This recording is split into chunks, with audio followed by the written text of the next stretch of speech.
Hello students, welcome to Acumen. बच्चों, आज के इस वीडियो में हम लोग देखने जा रहे हैं क्या सॉल्यूशन ऑफ या more precisely detailed solution of GPSC road and building paper. कौन सा? क्लास 2 का। कब हुआ है? कल ही हुआ है ये पेपर आपका 17 अप्रैल 2025 को बच्चों। ठीक है। नाउ अगर मैं बात करूं कि सर इसका एनालिसिस कहां आप लेके आए, तो एनालिसिस अभी तक लेके नहीं आए। बहुत ही जल्द आपको एनालिसिस भी मिल जाएगा पूरे पेपर का, बट डायरेक्टली सॉल्यूशन लेके आया हूं आपके लिए। क्यों? क्योंकि कुछ क्वेश्चंस वाकई में इतने अच्छे लेवल के आए थे ना कि देखने लायक थे उन क्वेश्चन के आंसर्स को। साथ में अगर पेपर का डिफिकल्टी लेवल देखा जाए तो इजी टू मॉडरेट कह सकते हो, बहुत ज्यादा डिफिकल्ट नहीं था क्लास 2 का पेपर। पेपर इजी टू मॉडरेट था बच्चों, यानी मैक्सिमम बच्चों ने यहां पे मुझे लगता है कि 100+ क्वेश्चंस को अटेम्प्ट किया होगा 2 घंटे के अंदर अंदर। ठीक है, तो आइए without wasting any single more minute start करते हैं इस वीडियो को। पर एंड तक देखिएगा, ठीक है, पूरा एंड तक देखेंगे तब आपको समझ में आएगा कि कौन कौन से क्वेश्चन में आपने आंसर सही टिक किया है या गलत टिक किया है। क्या क्या बताने वाला हूं, हर क्वेश्चन का कौन सा ऑप्शन सही है, उसके अलावा के जो 3 ऑप्शन बचते हैं वो क्यों गलत हैं, वो भी अपन डिटेल में देखेंगे बच्चों इस पूरे के पूरे वीडियो में। तो आइए स्टार्ट करते हैं इस वीडियो को स्टूडेंट्स। सबसे पहला क्वेश्चन जो आया था बच्चों आप लोगों को, वो क्वेश्चन था the shrinkage of concrete is directly proportional to. Now कहां से क्वेश्चन उठाया हुआ है? सीधा आरसीसी से क्वेश्चन उठाया हुआ है। कहां से? मैं साथ में सब्जेक्ट भी लिखता रहता हूं। आरसीसी से क्वेश्चन उठाया हुआ है सीधा। आरसीसी बोल लो, बिल्डिंग मटेरियल बोल लो, ठीक है, दोनों का ही पार्ट है, बट मोर प्रिसाइजली आरसीसी का पार्ट है। तो बोलता है कि the shrinkage of concrete is directly proportional to. Shrinkage of concrete directly किसके प्रोपोर्शनल होता है? Water content at the time of mixing, sand content, coarse aggregate content या एग्रीगेट टू सीमेंट रेशियो। तुम लोगों ने भी जब पढ़ा होगा बच्चों कि श्रिंकेज ऑफ कंक्रीट जनरली किस पे डिपेंडेंट होता है, तो किस पे डिपेंडेंट होता है बच्चों? वो होता है पूरा पूरा वाटर कंटेंट पे।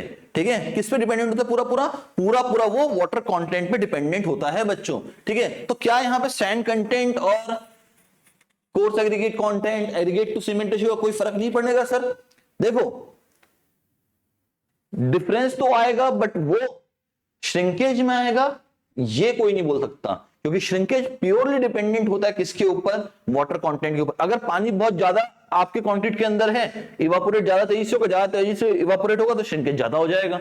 ठीक है, तो यहां पे करेक्ट आंसर कौन सा बनता है बच्चों? Water content at the time of mixing. ठीक है, आइए नेक्स्ट क्वेश्चन। ठीक है, इसका डिटेल्ड सॉल्यूशन भी दे दिया, पीडीएफ भी अटैच कर दूंगा, फाइल के साथ ही पीडीएफ भी अटैच कर दूंगा। ठीक है, तो लिखा भी हुआ देखो, shrinkage in concrete is primarily caused by the loss of water. किसकी वजह से? पानी के लॉस के कारण जो आपका ये बोल दो इफेक्ट हो रहा है, उसी को हमने श्रिंकेज कह दिया।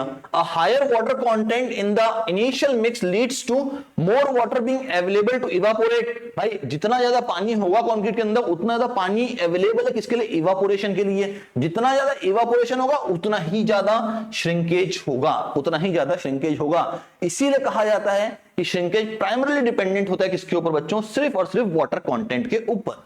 आइए नेक्स्ट क्वेश्चन। बोलता है creep in concrete is associated with. अब क्रीप का मतलब क्या है? क्रीप का मतलब क्या है? Plastic deformation under elastic loading for a long time. ठीक है, क्या बोला मैंने भाई? अगर आपने देखा हो, अगर आपने कभी देखा हो, देखो सुनना जरा ध्यान से। मान लो ये 2 पोल हैं, 2 पोल, ठीक है, हमारे इलेक्ट्रिसिटी के पोल होते हैं ना। मैंने केबल को यहां बांधा, स्ट्रेट केबल को मैंने बांध दिया, ये केबल है मेरा। अब क्या होगा? केबल के ऊपर कोई और लोडिंग नहीं है, सिर्फ इसका डेड वेट है, यानी सेल्फ वेट है इसका, कोई और वेट नहीं है, सिर्फ इसका सेल्फ वेट है। सेल्फ वेट का मतलब क्या हुआ बच्चों? यहां पे सेल्फ वेट का मतलब जो इस केबल का खुद का वेट है। अब आपने तो एकदम सीधा बांधा था, कुछ समय बाद आई है, कुछ समय बाद आई है, ये कुछ समय बाद मतलब 1-2 घंटे बाद नहीं आई है, 10-15 दिन, 20 दिन बाद आई है, 30 दिन बाद आई है, 1 साल बाद आई है। आपको दिखेगा ये पूरा केबल इस तरह से सैग कर गया। सेट कर गया। क्या केबल की लेंथ बढ़ गई? हाँ बढ़ गई। इसी को तो कहा है हमने, क्या इसको ही हमने कह दिया है। ये दिख रहा है आपको डिस्प्लेसमेंट क्यों हुआ? क्योंकि केबल सेक कर गया। तो केबल जब सेक कर गया तो क्या हो गया? तो परमानेंट डिफॉर्मेशन हो गया। कैसा हो गया? परमानेंट डिफॉर्मेशन मतलब प्लास्टिक डिफॉर्मेशन। लोडिंग कैसी थी भाई? सिर्फ सेल्फ वेट था ना, इलास्टिक लोडिंग थी। तो plastic deformation under elastic loading, और कितने समय के लिए? लंबे समय के लिए जब होता है ये काम, तो क्या हो जाता है भैया? हमारा क्रीप हो जाता है। अब क्वेश्चन पढ़ते हैं। Creep in concrete is associated with, भाई क्रीप किसके साथ एसोसिएट करता है? रिमूवल ऑफ लोड, नहीं, रिमूवल ऑफ लोड कहां भाई, लोड लगा ही नहीं है तो रिमूव कहां से करूं?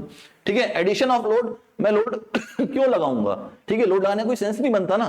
थर्ड, टाइम, हाँ टाइम एक फैक्टर है जिसके ऊपर पूरा पूरा क्रीप डिपेंडेंट होता है। ठीक है, रिमूवल ऑफ मॉइस्चर, नहीं, तो यहां पे टाइम ही करेक्ट ऑप्शन था, टाइम। तो जिन बच्चों ने भी टाइम लगाया है वो सही है ऑप्शन, बाकियों का आंसर गलत हो गया।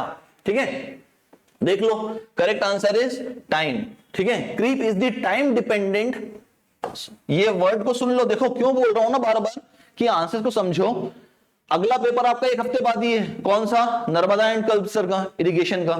ठीक है, अब जिस तरह का पेपर ये आया है कंपैरेटिवली इसी लेवल का पेपर आएगा अगला भी, तो जब इसी लेवल का पेपर आएगा तो इसका अच्छे से एनालिसिस करो ताकि अगले पेपर में अगर सेम क्वेश्चन मिल जाए या इसके जैसा क्वेश्चन मिल जाए तो वो आपसे बन पाए बच्चों। ठीक है, आइए, बोलता क्या है? Creep is the time dependent permanent deformation of a material under sustained load, जो मैंने आपको बताया। ठीक है, even under a constant load concrete will continue to deform over time. अब इसने कंक्रीट के रिस्पेक्ट में बोल दिया, मैंने आपको केबल के रिस्पेक्ट में बताया था पूरा पूरा। While the magnitude of creep is influenced by factors like the magnitude of the load, the moisture content and the temperature, the fundamental characteristic of creep is its dependence on the duration of the applied load। मतलब सबसे fundamental अगर किसी चीज पर dependent है ना तो वो है टाइम। ठीक है, तो इसीलिए इसका करेक्ट आंसर था time. Now next question, I think that question आपको विजिबल होगा। देखो ये क्वेश्चन बड़ा प्यारा क्वेश्चन था। ठीक है, क्या बोलता है? The bending moment acting on the plane of an element, okay, acting on the plane या प्लेट ऑफ एन एलिमेंट, चलने दो कोई दिक्कत नहीं है, will cause the stress on the plane.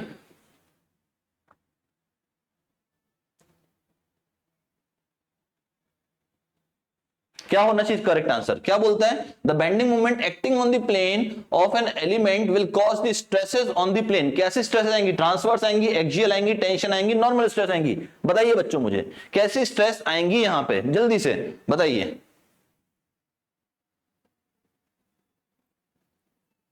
बताओ बच्चों जल्दी से। मोर प्रिसाइजली यहां पे नॉर्मल स्ट्रेस ही प्रोड्यूस होगी, नॉर्मल स्ट्रेस ही प्रोड्यूस होगी बच्चों यहां पे। ठीक है, आइए देखते हैं। बोलते हैं a bending moment applied to a plate और beam causes the material to bend. जब भी हम कोई बेंडिंग मोमेंट अप्लाई करेंगे किसी भी प्लेट या बीम के ऊपर वो बेंड करेगा। This bending action results in stresses that are perpendicular, और परपेंडिकुलर का मतलब क्या हुआ? नॉर्मल। ठीक है, that are perpendicular to the cross section of the element. ठीक है, तो यहां पे क्या होगा? नॉर्मल स्ट्रेस होगा। नेक्स्ट, अच्छा क्वेश्चन है, बड़ा ही प्यारा क्वेश्चन है, देखो पढ़ो क्या बोलता है। The maximum bending moment caused by a moving load on a fixed beam is. भाई फिक्स्ड बीम पे मैक्सिमम बेंडिंग मोमेंट कहां होता है? At the support end, under the load only, at mid span, none of the above. बताओ तुम लोगों ने पढ़ा हुआ है फिक्स्ड बीम कैसे होती है भाई? कुछ इस तरह से दिखेगी। देखो ये है फिक्स्ड बीम आपकी, स्पान लेंथ एल मान लो आप। बताइए मैक्सिमम बेंडिंग मोमेंट कहां आएगा? बताइए देख के कहां आना चाहिए बच्चों मैक्सिमम बेंडिंग मोमेंट? चेक करो बताओ मुझे कहां आना चाहिए।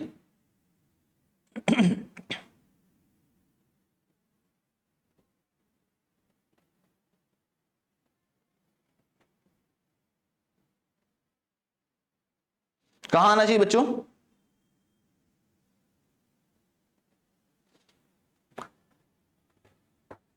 Eight the support end, under the load only, at mid span, none of the above. तो at the support, at the support. ठीक है, क्या बोलता है?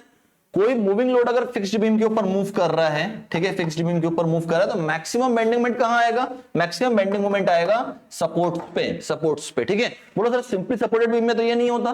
देखो रीजन क्या बोलता है, अगर सिंपली सपोर्टेड बीम है आपकी subjected to a moving load like this, कुछ ऐसी बीम है आपकी, कुछ ऐसी बीम है आपकी और इसके ऊपर मूविंग लोड मूव कर रहा है लाइक दिस। ठीक है, आपके इंटेंसिटी कितनी भी हो सकती है। ठीक है, the maximum bending moment for any position of the load occurs directly under the load. अब यहां दिक्कत क्या है?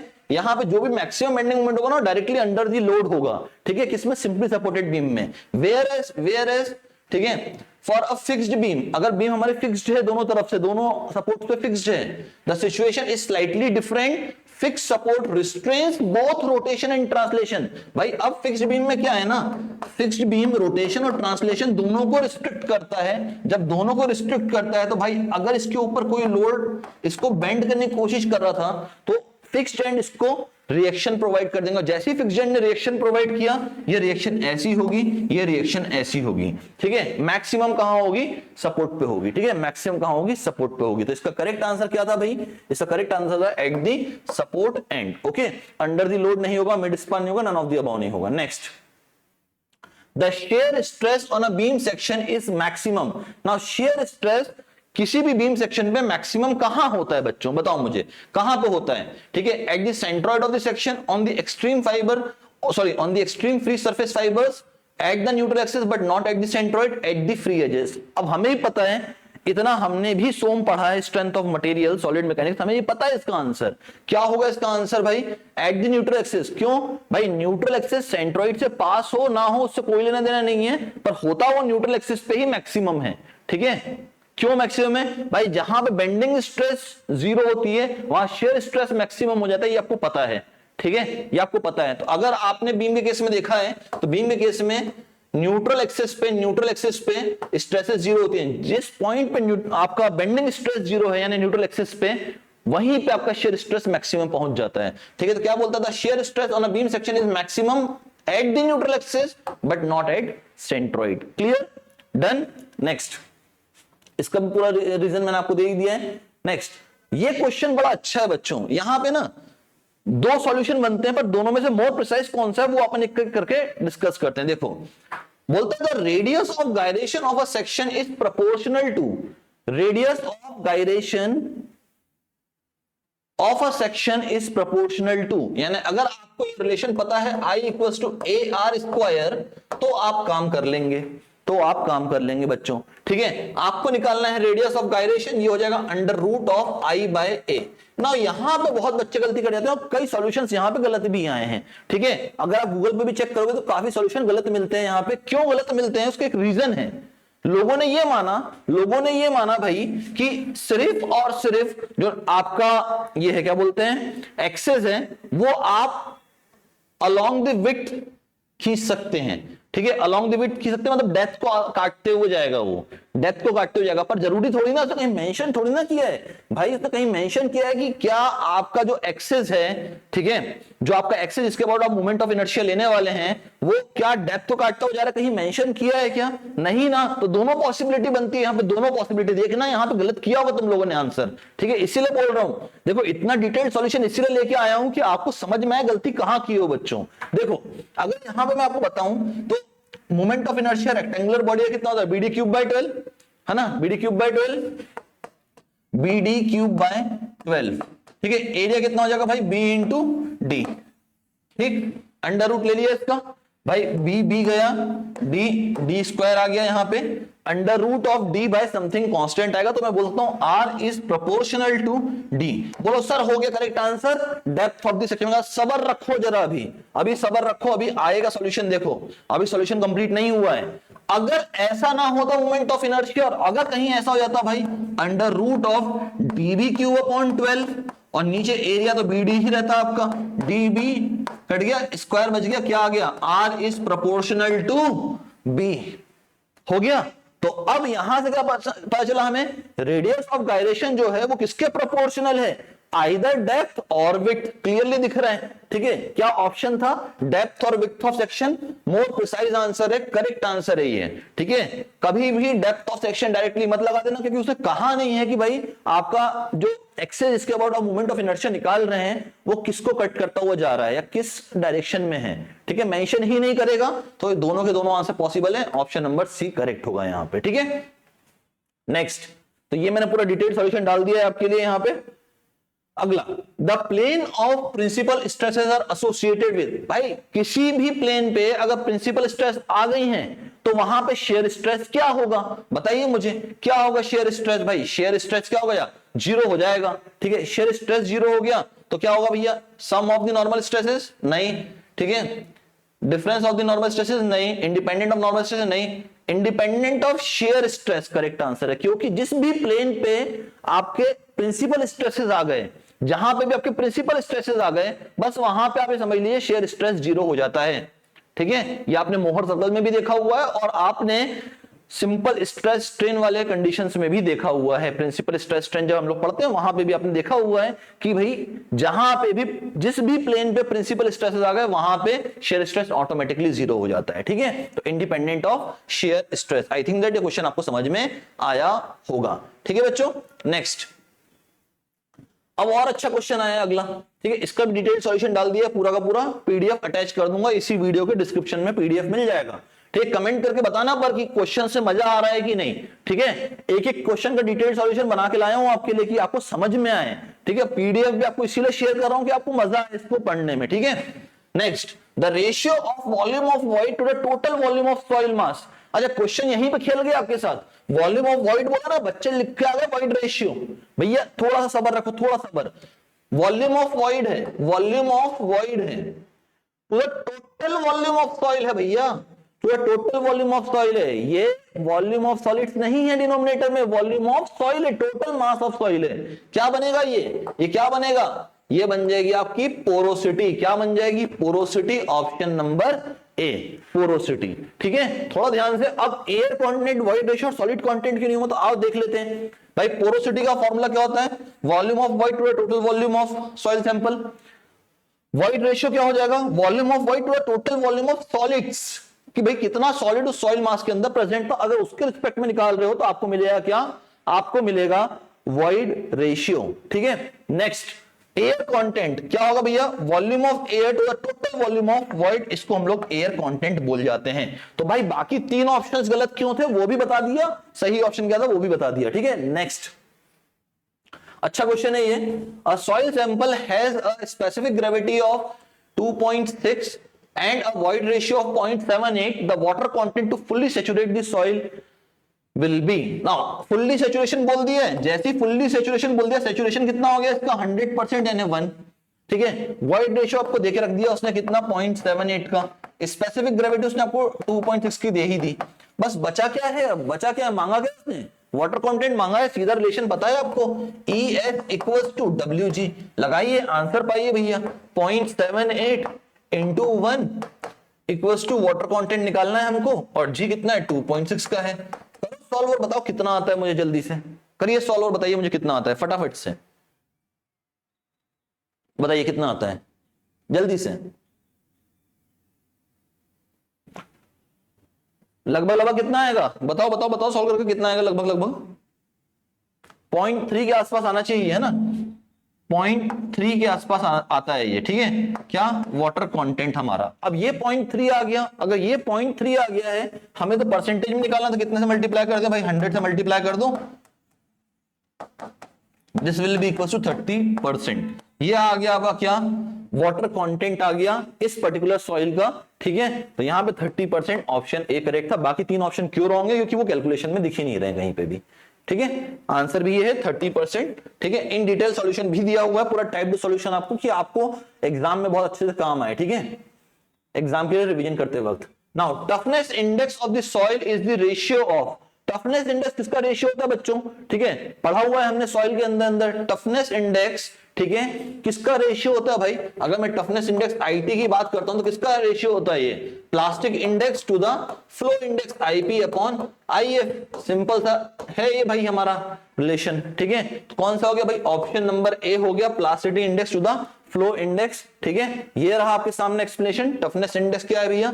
Ratio of plasticity index to the flow index है, ठीक है। यही आंसर है इसका। Next, the maximum size of particle of the clay is. अब यहां पे बच्चा ना कंफ्यूज होता है क्ले सिल्ट में, ठीक है भाई। क्ले अलग है, सिल्ट अलग है, सैंड अलग है, ग्रेवल अलग है, ठीक है। तो कंफ्यूज नहीं होना है। तो यहां पे चारों में से सबसे सटीक ऑप्शन कौन सा था? देखो ऑप्शन बताया दो, 0.002 था। क्यों होता है उसका यहां पे रीजन देखो।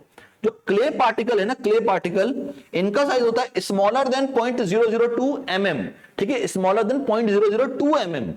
बात याद रखो, क्यों बोल रहा हूं? क्योंकि ये क्वेश्चन तो पूछ लिया इसने आरएंडबी में। अब या तो ये सेम क्वेश्चन पूछे या फिर इसके अलावा बाकी ऑप्शंस को भी उठा सकता है ये अगले पेपर में, नर्मदा के पेपर में, ठीक है। तो इसीलिए पूरे ऑप्शन तो क्लियरली देखना पड़ेगा। तो स्मॉलर देन 0.002 mm क्ले हो गया। सिल्ट क्या है भाई, 0.002 से 0.075 mm तक का सिल्ट हो गया। सैंड क्या हो गया, 0.075 से 4.75 mm का। एंड ग्रेवल क्या हो गया, लार्जर देन 4.75 mm का। हमारे केस में क्या पूछा था, क्ले का पार्टिकल साइज कितना है, 0.002 mm का, ठीक है, 0.002 mm। Clear. Next, if the permeability of a soil is 0.8 mm per second then the type of soil is। now अब यहां पे इसने क्वेश्चन पूछ लिया आपसे कि अगर 0.8 mm per second की परमिएबिलिटी है सॉइल की, तो सॉइल का टाइप क्या है, ये तो पूछ लिया इसने। अगले बार क्वेश्चन में वैल्यू चेंज कर देगा, तो हमें सारे ऑप्शन देखने पड़ेंगे। आइए सारे ऑप्शन देख लेते हैं, देखो जरा ध्यान से। बोलता है अगर परमिएबिलिटी आपकी लाई करती है लेस देन 10⁻⁻7 mm पर सेकेंड की, ठीक है, तो ये सॉइल बनती है आपकी कौन सी, क्ले। नेक्स्ट, अगर 10⁻⁻5 से 10⁻⁻2 mm पर सेकेंड के बीच में हुई तो बनेगा सिल्ट। 10⁻⁻2 से लेके 1 mm पर सेकेंड के बीच में हुआ तो बनेगा सैंड। अगर 1 mm पर सेकेंड से ज्यादा का हो गया परमिएबिलिटी तो बन जाएगा ग्रेवल, ठीक है। अब हमारे क्वेश्चन में क्या था भाई, 0.8 mm पर सेकंड मांगा था। 0.8 कहां लाई करेगा, इसके बीच में लाई करता है भाई, इसके बीच में लाई करेगा। ये 10⁻⁻2 टू 1 के बीच में लाई कर रहा है, यानी क्या हो गया हमारा आंसर, सैंड हो गया। तो इसका आंसर कौन सा करेक्ट है भैया, ऑप्शन नंबर डी, सैंड, ठीक है। Next, maximum allowable shear stress tau C max in concrete depends on. Now अच्छा क्वेश्चन है, ठीक है। अगर आपने चेक फॉर शेयर पढ़ा हो, आरसीसी के अंदर चेक फॉर शेयर पढ़ा हो, तो हम लोग चेक फॉर शेयर में क्या करते हैं, टाउ भी निकालते हैं, ठीक है, चेक करते हैं टाउ सी से बड़ा है या छोटा है, फिर मैक्सिमम किसके लिए जाते हैं, कहां, टाउ सी मैक्स तक जाते हैं। तो अब ये टाउ सी मैक्स के बारे में ही पूछ रहा है कि जो हमारा मैक्सिमम अलाउएबल शियर स्ट्रेस था बच्चों, ठीक है, कंक्रीट में, वो किसके ऊपर डिपेंडेंट है, grade of concrete and grade of steel, grade of steel only, grade of concrete only, या परसेंटेज ऑफ स्टील ओनली। तो अगर आपको याद है वो टेबल, अगर आपको वो टेबल याद है आईएस कोड का, तो आप यहां पे सीधा टिक करके आए होंगे क्या, grade of concrete only, grade of concrete only. Tau C max सिर्फ और सिर्फ इसी पे डिपेंडेंट होता है। तो देखो जरा ध्यान से, the maximum allowable shear stress tau c max in concrete as per standard building codes like IS 456 in India, table number 20 में मैक्सिमम शेयर स्ट्रेस दिया हुआ है, टाउ सी मैक्स किस पर डिपेंडेंट है, सामने दिख रहा है। ग्रेड ऑफ कंक्रीट चेंज करते जाइए, टाउ सी मैक्स की वैल्यू चेंज होती जाएगी बच्चों, ठीक है, सामने दिख रहा है बिल्कुल क्लियरली। नेक्स्ट, अगला क्वेश्चन भाई कहां गया,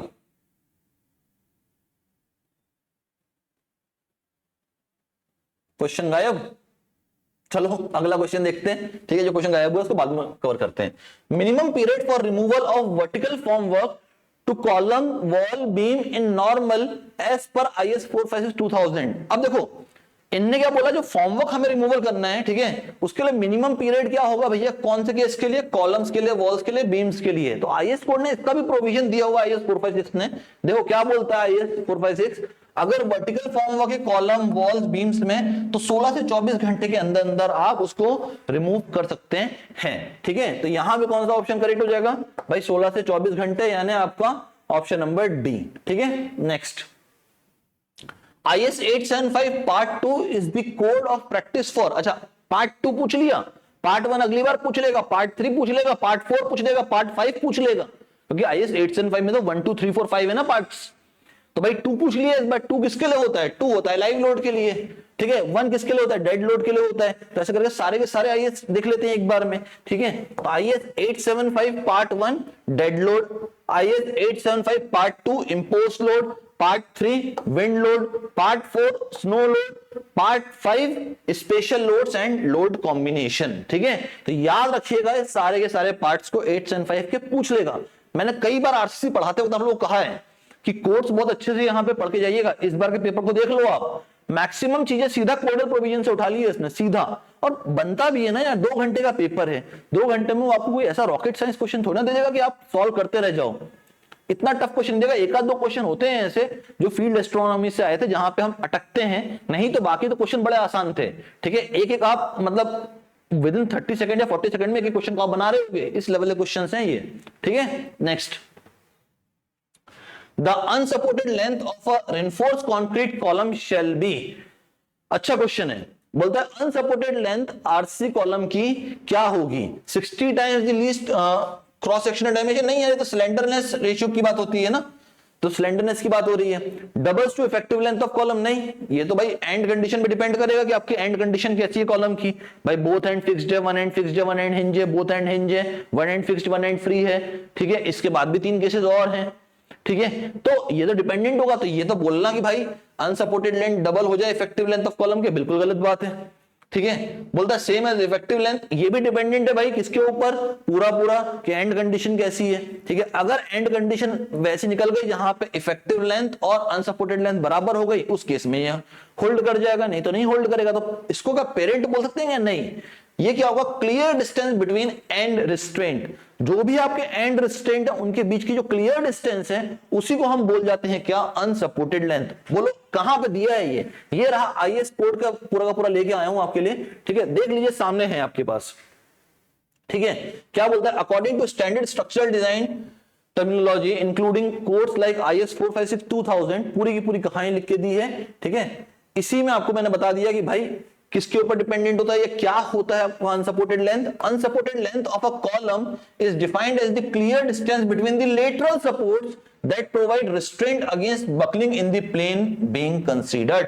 मतलब जो भी आपके एंड रिस्ट्रेंट कंडीशंस हैं उनके बीच का क्लियर डिस्टेंस आपका बन जाएगा क्या, आपका बन जाएगा बेटा अनसपोर्टेड लेंथ, ठीक है। अब 60 times the least lateral dimension क्यों नहीं होगा, doubles to effective length of column क्यों नहीं होगा, same as effective length of column क्यों नहीं होगा, ये मैंने आपको बता दिया है और वही रीजन यहां पे लिखे भी हुए हैं, ठीक है। Next, the development length in a bar used in reinforced concrete is, again RCC का क्वेश्चन, ठीक है। अभी आरसीसी की क्वेश्चन की सीरीज चल रही है ये।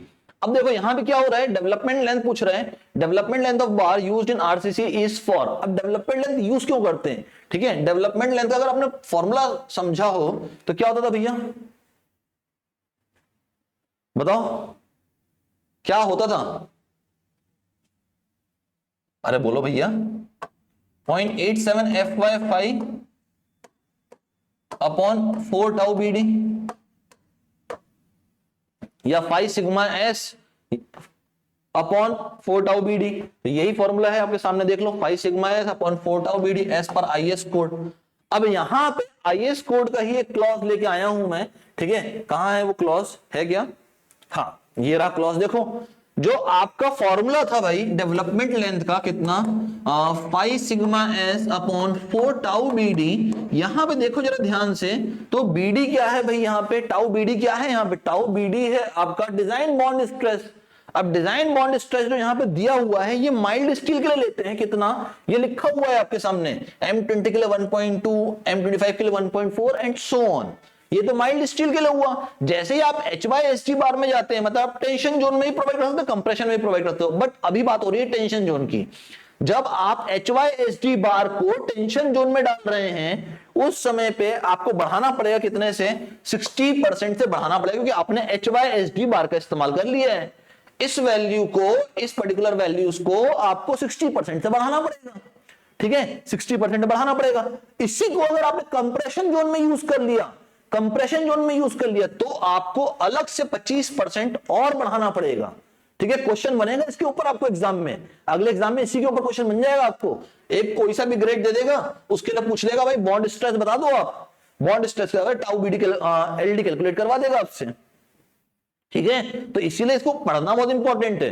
तो अब यहां से चीज समझ में आई भाई, मैं टेंशन जोन में भी दे सकता हूं, डेवलपमेंट एंड कंप्रेशन जोन में भी दे सकता हूं, ठीक है। तो करेक्ट आंसर क्या बनता है भाई इस केस का, करेक्ट आंसर क्या बनता है, both A and B, tension enforcement and compression enforcement only, ठीक है। इसके बारे में और डिटेल में जानना हो लेक्चर का आपको बताइएगा, अगर इसके बारे में और जानना हो तो लेक्चर भी आपके लिए ओपन कर दूंगा इसका, ठीक है। Next, curtailment of bar can be made from the distance beyond the point there is no flexure load to resist equal to। अब भाई पूछता है curtailment of bars कितना होगा, ठीक है, कितना होगा, distance beyond the point there is no flexure load to resist equal to। अब क्या होगा भाई, effective depth of member 12 times the bar diameter minimum of AB and greater of AB। again IS code का ही clause है 26.2.3, clause के साथ लेके आया हूं आईएस कोड के, क्या आपको याद है कि भाई हाँ यहां से उठाया हुआ है, ठीक है। मैंने कहा ना आईएस कोड से सीधा सीधा वैल्यू दे दिया है। 26.2.3 के हिसाब से क्या बोलता है भाई, विच एवर इज मैक्सिमम, दोनों में से जो भी मैक्सिमम हो जाए, इफेक्टिव डेप्थ या फिर 12 टाइम्स द डायमीटर ऑफ बार उसमें दो जो भी मैक्सिमम हो गया that will be your curtailment की वैल्यू, ठीक है। तो यहां पे क्या बोलता है भाई, effective depth of member 12 times the bar diameter, दोनों तो है ही, पर दोनों में से जो मैक्सिमम हो जाए यानी ग्रेटर हो जाए, तो डी ऑप्शन करेक्ट है, greater of A and B. Next, in declining lap length including anchorage value of hooks for bar in flexural tension is related to, ठीक है भाई। अगर आपको declining lap length including anchorage value of hooks के साथ में आपको बताना है, ठीक है, किसमें फ्लेक्सुरल टेंशन में, तो किसके बराबर होगा, किसके बराबर होता है, ठीक है। जरा ध्यान से देखो इसका सॉल्यूशन, इसका आंसर तो होगा 30 टाइम्स द नॉमिनल डायमीटर, पर क्यों होगा वो बताता हूं। देखो क्या बोलता है, the lap length required for bar in flexural tension including the anchorage value of hooks is related to a development length of the bar in tension। किससे प्रॉपर रिलेटेड है, development length of the bar से है। The development length is directly proportional to the nominal diameter. भाई development length अभी पढ़ाया, अभी थोड़ी देर पहले पढ़ाया, जो डेवलपमेंट लेंथ था वो सीधा सीधा किसके प्रोपोर्शनल है, फाई के प्रोपोर्शनल, डायमीटर ऑफ बार के प्रोपोर्शनल है। बोलता है according to IS 456-2000 the lap length in tension shall be greater than और equal to the development length और 30 times the diameter of bar whichever is greater। तो अब मेरे पास यहां पे कौन सा ऑप्शन था भाई, 10 मैच नहीं कर रहा है वैल्यू से, 40 मैच नहीं कर रहा, इंडिपेंडेंट हो नहीं सकता भाई नॉमिनल डायमीटर से, 30 times the nominal diameter of bar correct answer बनता है यहां पे, ठीक है। तो पूरा रीजन दे रहा हूं साथ में क्यों ऐसा हो रहा है, ठीक है। नेक्स्ट, अगला क्वेश्चन और बढ़िया क्वेश्चन है, ठीक है। देखो क्वेश्चन को मैं सॉल्व करवा रहा हूं और कोशिश कर रहा हूं कि आपको ना इस लेक्चर में जितने भी क्वेश्चंस करवाऊं वो आप एक बार में देख के पूरा समझ जाओ। फिर भी कहीं डाउट आता है कमेंट में डालिए और पूछिए। सेकेंड चीज, किसी को भी बच्चे को अगर अपने आने वाले एग्जाम्स का, ये तो खत्म हो गया आपका, कहां तक, नर्मदा और जीपीसीबी के पेपर तक पूरी कहानी खत्म है। अगला जो आपको स्टार्ट करना है, ठीक है, अगली जो वैकेंसीज आने वाली है, मैंने एक वीडियो पहले बनाया हुआ है, वो आपको डिस्क्रिप्शन में डाल दूंगा, देख लीजिएगा, ये यहां पे भी दिख जाएगा आपको ऊपर वीडियो, ठीक है। उसमें मैंने बताया कि नई कितनी वैकेंसी आने वाली है, रोड एंड बिल्डिंग में भी काफी अच्छा एक रिक्रूटमेंट लेके आने वाला है अभी, ठीक है। तो काफी वैकेंसीज आने वाली है। अगर आपने इस बार का पेपर किसी वजह से बिगड़ गया है, तैयारी नहीं हुई है, अगले बार तैयारी करनी है, तो नए बैचेस स्टार्ट हो रहे हैं हमारे, कब से, 27 से स्टार्ट हो रहे हैं हमारे नए बैचेस। तो आप सीधा उसको एनरोल कर सकते हैं। उसके एनरोलमेंट के लिए डिस्क्रिप्शन में गूगल फॉर्म की लिंक डाली हुई है, जाइए उसको फिल करिए, ठीक है। मेरी टीम आपसे कांटेक्ट कर लेगी बच्चों, ठीक है। आइए बढ़ते हैं अगले क्वेश्चन पे। बोलता है, a simply supported beam shall be deemed to be a deep beam when the ratio of effective span to overall depth is, भाई effective span to the overall depth कितना होना चाहिए एक डीप बीम के लिए, एक डीप बीम के लिए कितना होना चाहिए भाई, बताओ मुझे कितना होना चाहिए, more than 1.5, more than 2, more than 2.5, less than 2, बताइए, बोलो बोलो बोलो। कई बच्चे टिक करके आ गए मोर देन 2, अरे गलत करके आ गए भैया, मोर देन 2 टिक करके आया तो गलत करके आया, देख लो। According to IS 456-2000 a simply supported beam is considered as a deep beam when the ratio of its effective span to overall depth is less than 2। बच्चों जब वो 2 से कम होगा तभी उसको डीप बीम कंसीडर किया जाएगा, ठीक है। तो यहां पे क्या हो गया, लेस देन 2 हो गया, मोर देन 2 मत करके आ जाना, ठीक है। नहीं तो कई बच्चे करके आ गए होंगे भैया मोर देन 2, है ना, गलत हो गया होगा वहां पे। अगला, in an interior span of flat slab the negative design moment is taken as, interior span of flat slab में पूछ रहा है जो नेगेटिव डिजाइन मोमेंट होता है कितना लिया जाता है। अगेन IS कोड, सीधा IS कोड, क्लॉज नंबर 31.4.3 क्या बोलता है, अगर नेगेटिव डिजाइन मोमेंट को अगर आप देख रहे हो तो कितना होगा, 0.65 होगा आपका, ठीक है, टोटल मोमेंट के, ठीक है, टोटल डिजाइन मोमेंट के। और अगर पॉजिटिव डिजाइन मोमेंट देख रहे हो तो 0.35 होगा। हमारे केस में उसने नेगेटिव डिजाइन मोमेंट पूछा था, नेगेटिव डिजाइन मोमेंट मतलब कितना हो गया, 0.65 times the total design moment, ठीक है बच्चों। Next, the term characteristic means that the value of load which has dash probability of not being exceed. जिसने भी पहला लेक्चर भी आरसीसी का अटेंड किया होगा ना मेरा, वहीं पे मैंने पढ़ा दिया था भाई, कैरेक्टरिस्टिक लोड और कैरेक्टरिस्टिक स्ट्रेंथ वहीं पढ़ा दी थी, ठीक है। यहां पे क्या होता है भाई, कितना परसेंट ऑफ प्रोबेबिलिटी होता है भाई नॉट बीइंग एक्सीडेड, कितना भाई, 5% ज्यादा फेलियर अलाउड ही नहीं है, 5% ज्यादा फेलियर अलाउड नहीं है। मतलब characteristic load means that the value of load which has, अच्छा लोड की बात कर रहा है, which has 95% probability of not being exceeded. Characteristic का मतलब ये होता है कि 5% का फेलियर अलाउड है, बाकी अलाउड नहीं है, ठीक है। तो 95% करेक्ट आंसर है, 90 गलत है, 100 गलत है, 80 गलत है, कभी होता ही नहीं है, ठीक है, पूरी पूरी कहानी लिख दी है आपके सामने। ठीक है, next, partial safety factor for material strength in the limit state of collapse. Partial safety factor पूछा हुआ है। अच्छा, नहीं पता होगा ना, तो मतलब फिर तो अपन ने जो सिविल इंजीनियरिंग की है वही एक बहुत बड़ा प्रश्न मार्क बन जाएगा कि भाई हमने क्यों सिविल इंजीनियरिंग की, अगर हमको यही नहीं पता है। तो बेसिक है, बिल्कुल, ये तो बिल्कुल बेसिक है। अगर मैं बात करता हूं कंक्रीट की, कंक्रीट के लिए फैक्टर ऑफ सेफ्टी कितनी हो जाएगी बच्चों? 1.5। ठीक है, अगर मैं बात करता हूं स्टील की तो कितनी हो जाएगी ये? 1.15। किसमें है ये? एलएसएम में है। ठीक है, डब्ल्यूएसएम में कितना था भाई? ये तो एलएसएम में हो गया। डब्ल्यूएसएम में कितना था? वर्किंग स्ट्रेस मेथड में 3 था, ये 1.8 था ये।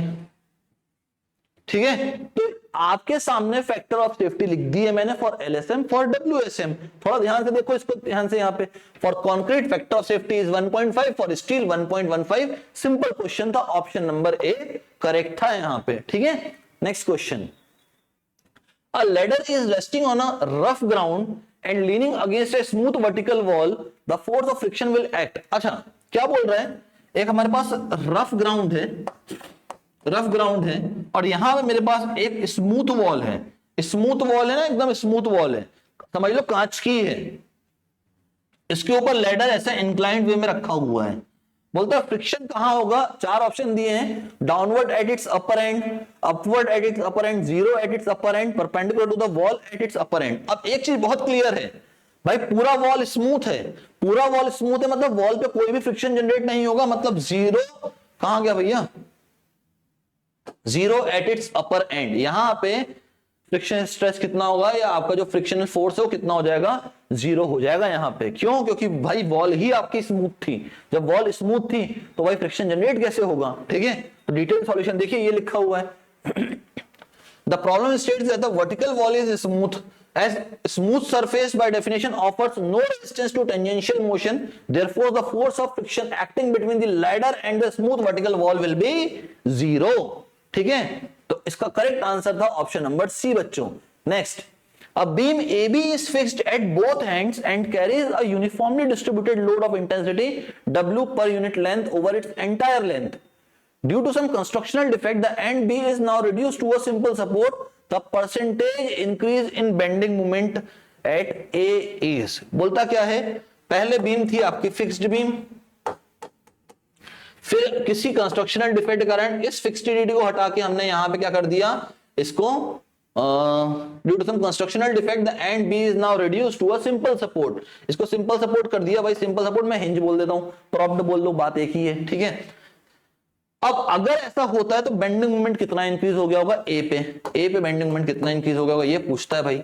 तो हमें पता है भाई, हमें पता है क्या इस केस में अगर मैं बेंडिंग मोमेंट देखता हूं ए पे तो कितना हो जाएगा? WL²/12। साइन नहीं ले रहा हूं, साइन की जरूरत नहीं है, इसलिए बताते हुए जा रहा हूं डायरेक्टली। ठीक है, यहां पे कितना हो जाएगा? WL²/8। ठीक है, हो गया। रेशियो ले लो, कितना आता है? ले लो रेशियो, ले लो, कितना आएगा भाई बताओ मुझे फटाफट से, देख लो।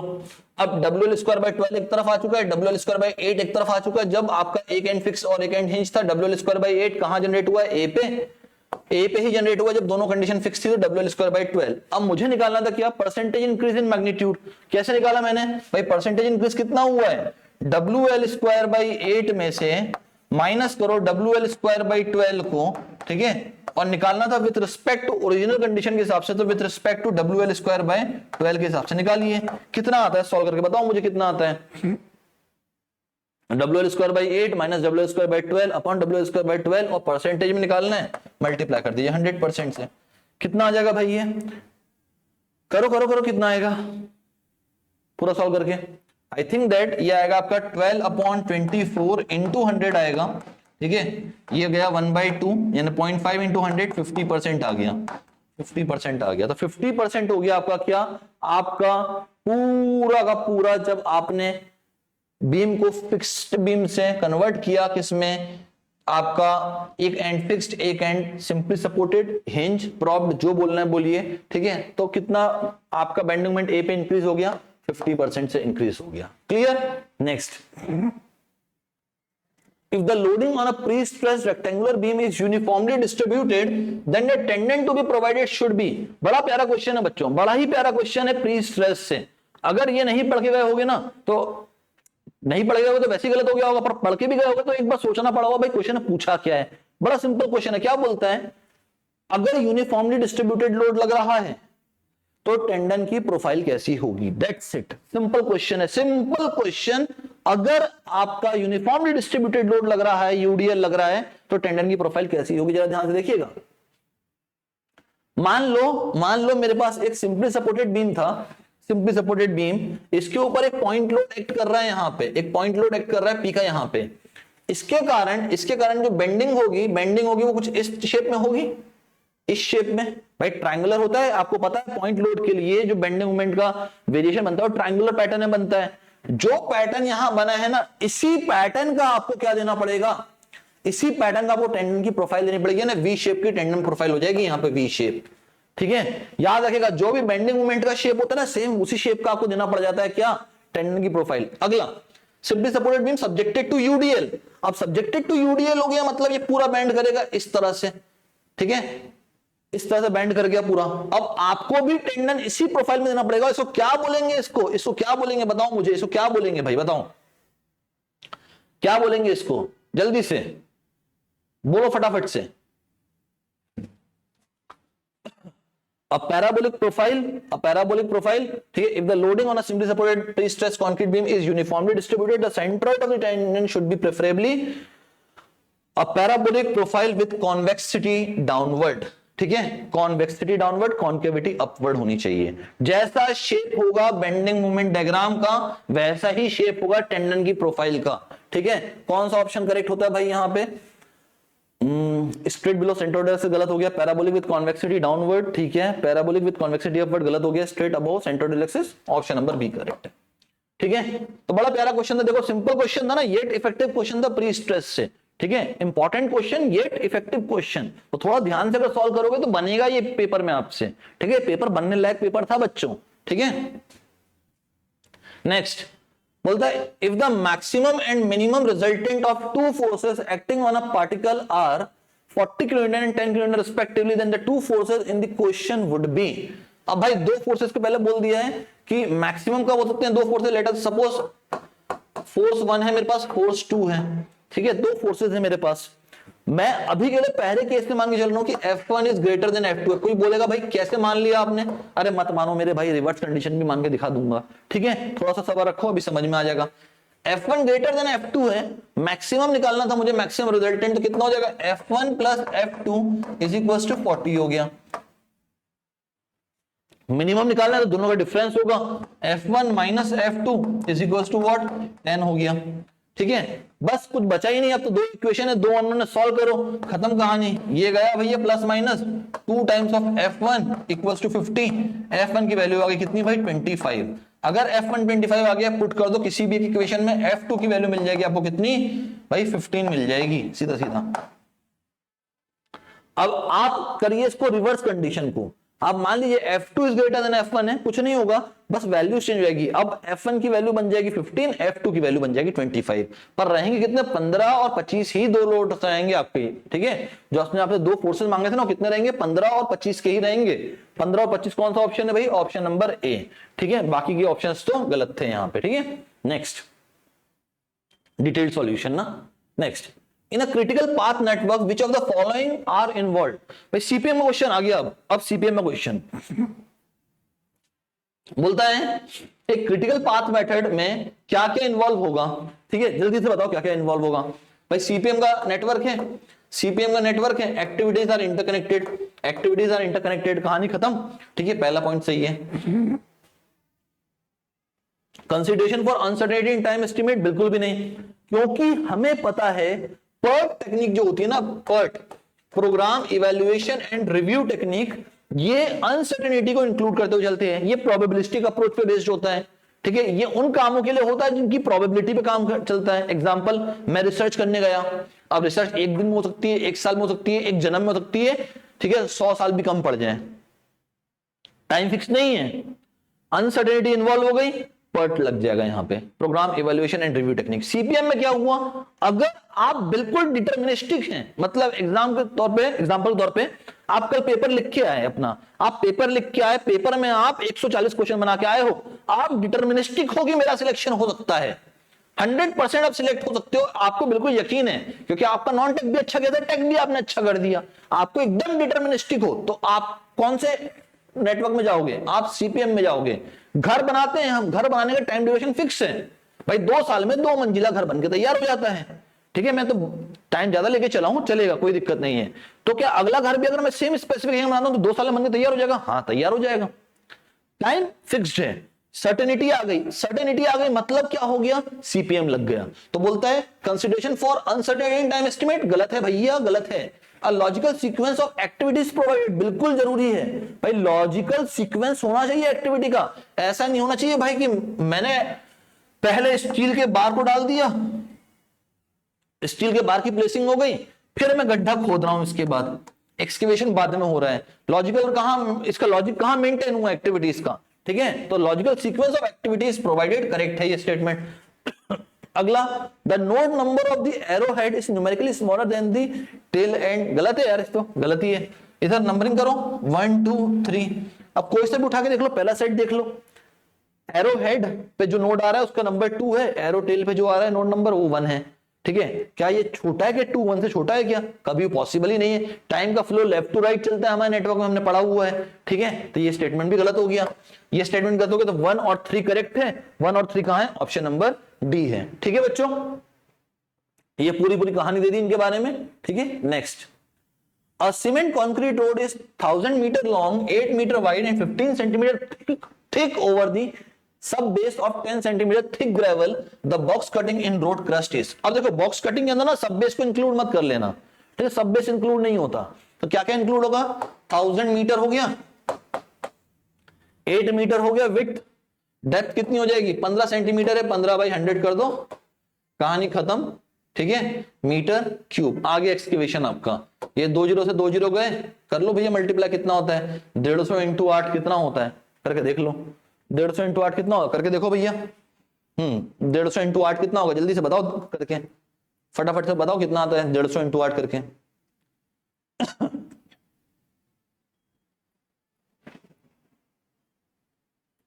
बताओ कितना आएगा? 150 इंटू 8 करो जल्दी से, कितना आया? 1200 क्यूबिक मीटर आ गया, 1200 क्यूबिक मीटर। अब 1200 क्यूबिक मीटर के क्लोजेस्ट कौन सा है भैया? 500 नहीं, 1500 नहीं, ठीक है, 2000 नहीं, 1000, 1000 बहुत क्लोज है 1200 के, इसीलिए ऑप्शन नंबर बी करेक्ट होगा यहां पे, ठीक है। सॉल्यूशन पूरा का पूरा डिटेल में। Next, consider the following operation. अब ये कुछ ऑपरेशन दिए हुए हैं जो किस सीक्वेंस में करते हैं। देखो सबसे पहले क्या होती है? ड्रिलिंग होगी सबसे पहले, ठीक है। ड्रिलिंग होगी सबसे पहले, बताओ मुझे, सबसे पहले ड्रिलिंग होगी, ड्रिलिंग कर दी। ड्रिलिंग करने के बाद क्या हुआ भैया? हमने गड्ढा खोद दिया, अब उसके अंदर डालेंगे डायनामाइट वगैरह, तो अब करेंगे ब्लास्टिंग। अगला ब्लास्टिंग करने का जो कचरा आया उसको साफ करेंगे, मकिंग हो गया, ठीक है। मकिंग करने के बाद भैया अब स्टील की प्लेसिंग करेंगे एंड देन कंक्रीट डाल देंगे। तो सबसे पहला क्या हुआ भैया? 1, फिर आपका 2 3 4 5, 1 2 3 4 5 कहां है कोई? ऑप्शन नंबर सी 1 2 3 4 5, देख लो सेम ऑप्शन है, ऑप्शन नंबर सी 1 2 3 4 5। भाई क्वेश्चन में ही आंसर बता दिया था तुम लोगों को, देखो सीक्वेंस भी सेम का सेम दे दिया था, फिर कुछ बच्चे करके आए होंगे उल्टा सीधा इसको, है ना। अगला, अब ये क्वेश्चन बहुत इंपॉर्टेंट बन गया, असर्शन रीजन का क्वेश्चन आ गया, ठीक है। स्टेटमेंट वाइज क्वेश्चन आते हैं ना तो ज्यादा टाइम लग जाता है, इसमें भी सेम दिक्कत यही है, टाइम ज्यादा इसलिए लग रहा है क्योंकि असर्शन रीजन है, असर्शन भी चेक करना है, रीजन भी चेक करना, और चेक करना रीजन करेक्ट रीजन था कि असर्शन का या नहीं, ठीक है। तो चेक करना बहुत जरूरी है। तो आइए देखते हैं पहला असर्शन बोलता है, for given depth of cut the output of a power shovel can be increased by decreasing the angle of swing. भाई जो भी आउटपुट है पावर शॉवेल का, क्या उसको एंगल ऑफ स्विंग को डिक्रीज करके हम लोग उसके आउटपुट को बढ़ा सकते हैं? बिल्कुल सही है ना। देखो एंगल ऑफ स्विंग क्या होता है? जो अपना पूरा पावर शॉवेल है ना, जो पावर शॉवेल जो घूम रहा है हॉरिजॉन्टल, ये उसका एंगल ऑफ स्विंग है, ठीक है। और आउटपुट क्या, कितना वो कट करके कितना लेके डंप कर दे रहा है, भाई ट्रक में, ट्रैक्टर में, किसी में डंप कर रहा है, ठीक है। पर जितना भी उसने एक्सकेवेटर के डंप किया है ये उसकी आउटपुट है। अब अगर एंगल ऑफ स्विंग बहुत ज्यादा है तो भाई उसने मटेरियल उठाया, फिर बहुत ज्यादा घुमाया, फिर रखा, फिर वापस आया, तो नंबर ऑफ जो साइकिल्स हैं वो कम यहां पे हो पाएंगे। क्यों? एंगल ऑफ स्विंग ज्यादा कवर करना पड़ रहा है, तो नंबर ऑफ साइकिल्स कम हो जाएंगे। ठीक है, इसीलिए अगर एंगल ऑफ स्विंग कम है, भाई यहां से उठाया यहीं पे डंप करना है, यहां से उठाया यहीं से डंप करना है, तो नंबर ऑफ साइकिल्स बढ़ जाएंगे, मतलब आउटपुट बढ़ जाएगा। स्टेटमेंट बिल्कुल करेक्ट है, बिल्कुल करेक्ट है स्टेटमेंट। ठीक है, next, if the angle of swing is decreased the cycle time will be decreased. बिल्कुल सही है ना, मैंने एंगल ऑफ स्विंग को डिक्रीज किया। पहले मान लो ये मेरा एंगल ऑफ स्विंग था पूरा, यहां से घूम के यहां तक आना था, तो 5 मिनट लग रहा था बार बार। भाई पावर शॉवेल एक्सकेवेट करता, लेके आता, 5 मिनट लगता उसको घूम के आने में, फिर यहां डंप करता। अब मैंने एंगल ऑफ स्विंग कम कर दिया, इतना ही कर दिया मैंने एंगल ऑफ स्विंग। यहां से स्टार्ट हुआ, 30 सेकंड के अंदर डंप कर दिया, फिर उठाया, फिर 30 सेकंड में डंप कर दिया, फिर उठाया, फिर 30 सेकंड में डंप कर दिया, मतलब टाइम कम लग रहा है। बिल्कुल स्टेटमेंट करेक्ट है, और ये स्टेटमेंट बिल्कुल करेक्ट रीजन भी है इसका। So both A and R R true and R is the correct explanation of A. ठीक है, ऑप्शन नंबर ए करेक्ट है बच्चों यहां पे। ठीक है, आइए नेक्स्ट, सारा असर्शन रीजन क्यों करेक्ट है वो सब बता दिया यहां पे। ठीक है, इन डिटेल में। Consider the following statement. अब फॉलोइंग स्टेटमेंट क्या बोलता है? In the critical path method of construction planning free float can be. अब कुछ कंडीशन दी है, इसके लिए पहले इसका सॉल्यूशन देखो। क्या बोलता है? जो फ्री फ्लोट होता है ये या तो बड़ा होगा या तो बराबर होगा किसके? इंडिपेंडेंट फ्लोट के। ठीक है, और टोटल फ्लोट के या तो बराबर होगा या तो छोटा होगा। ये याद रखना, हायरार्की इंपॉर्टेंट है एग्जाम में, इसी से क्वेश्चन बनेगा। ठीक है, आइए, ग्रेटर देन टोटल फ्लोट कभी नहीं हो सकता, ये ग्रेटर देन इंडिपेंडेंट फ्लोट हमेशा हो सकता है। ठीक है, इक्वल टू टोटल फ्लोट, हाँ इक्वल टू टोटल फ्लोट हो सकता है, ये हमने देखा अभी। ठीक है, less than the independent float कभी भी पॉसिबल नहीं है। ठीक है, तो ये पॉसिबल नहीं है, ये पॉसिबल नहीं है, मतलब क्या हो गया? 2 and 3, 2 and 3 मतलब option number B is correct here. Okay, next, when a star is between अच्छा इस क्वेश्चन में ना दिक्कत है, इस क्वेश्चन में दिक्कत है। देखो यहां पे लैटिट्यूड बोलता है लैम्डा, यहां थीटा दे रहा है। ठीक है, और कुछ रिलेशंस में भी दिक्कत है, तो इसको मैं आपको नेक्स्ट लेक्चर में बता दूंगा। ठीक है, क्या सॉल्यूशन आने वाला है इसका। ठीक है, इसमें कोई दिक्कत है थोड़ी सी, इसलिए उसको अभी रोका है। ठीक है, next, alpha and beta are the angle subtended by a point of elevation H at their air station. ठीक है, अब बच्चे बोलेंगे सर इस क्वेश्चन को समझाया क्यों नहीं है? भाई इस क्वेश्चन को समझाया इसलिए नहीं है कि क्वेश्चन में ही प्रिंटिंग मिस्टेक है। प्रिंटिंग मिस्टेक है, ऑप्शन में भी प्रिंटिंग मिस्टेक है। ठीक है, ऑप्शन में भी प्रिंटिंग मिस्टेक है। मेरे ख्याल से इसका होना चाहिए 90 माइनस जेड माइनस डेल्टा के आसपास होना चाहिए, ये वाला ऑप्शन करेक्ट होना चाहिए यहाँ पे। ठीक है, बट एक बार चेक कर लेंगे क्वेश्चन को फिर से, और फिर नेक्स्ट जब आपका वीडियो आएगा उसमें सॉल्यूशन बता दूंगा इसका। ठीक है, अगला, alpha and beta are the angle subtended by a point of elevation H at their air station with respect to plumb point. Alpha and beta क्या है भैया? अल्फा एंड बीटा क्या है समझो जरा ध्यान से। Angle subtended by a point of elevation H at their air station. ठीक है, जो भी उनका एयर स्टेशन रहा होगा वहां पे जो भी एंगल सस्टेंड हो रहा है वो अल्फा और बीटा हो गया है।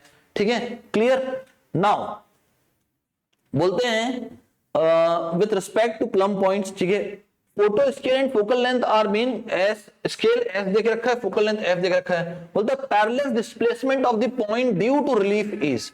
भाई ड्यू टू रिलीफिंग के कारण पैरेलल डिस्प्लेसमेंट कितना हो रहा है, मतलब अल्फा से लेकर बीटा तक का डिस्प्लेसमेंट कितना हुआ है। तो आप देखते हैं इसको, जो आपका पैरेलल डिस्प्लेसमेंट होता है ये होगा R dash minus R double dash.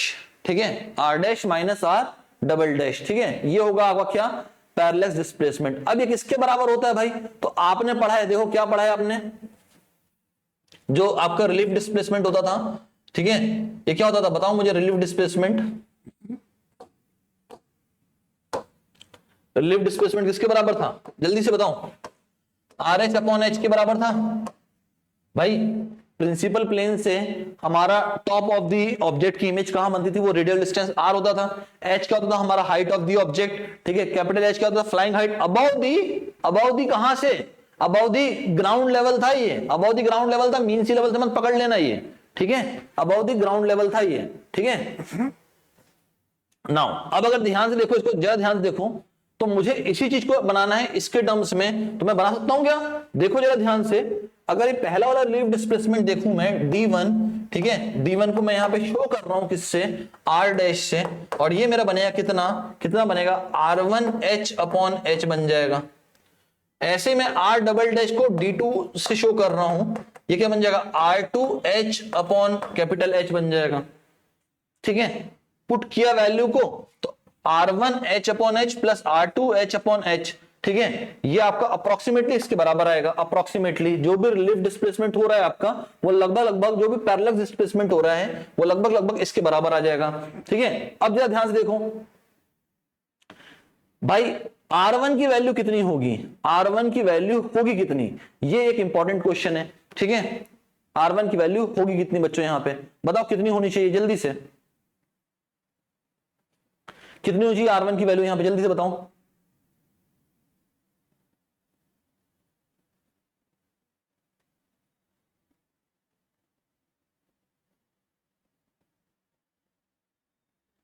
बताइए बताइए कितनी होगी।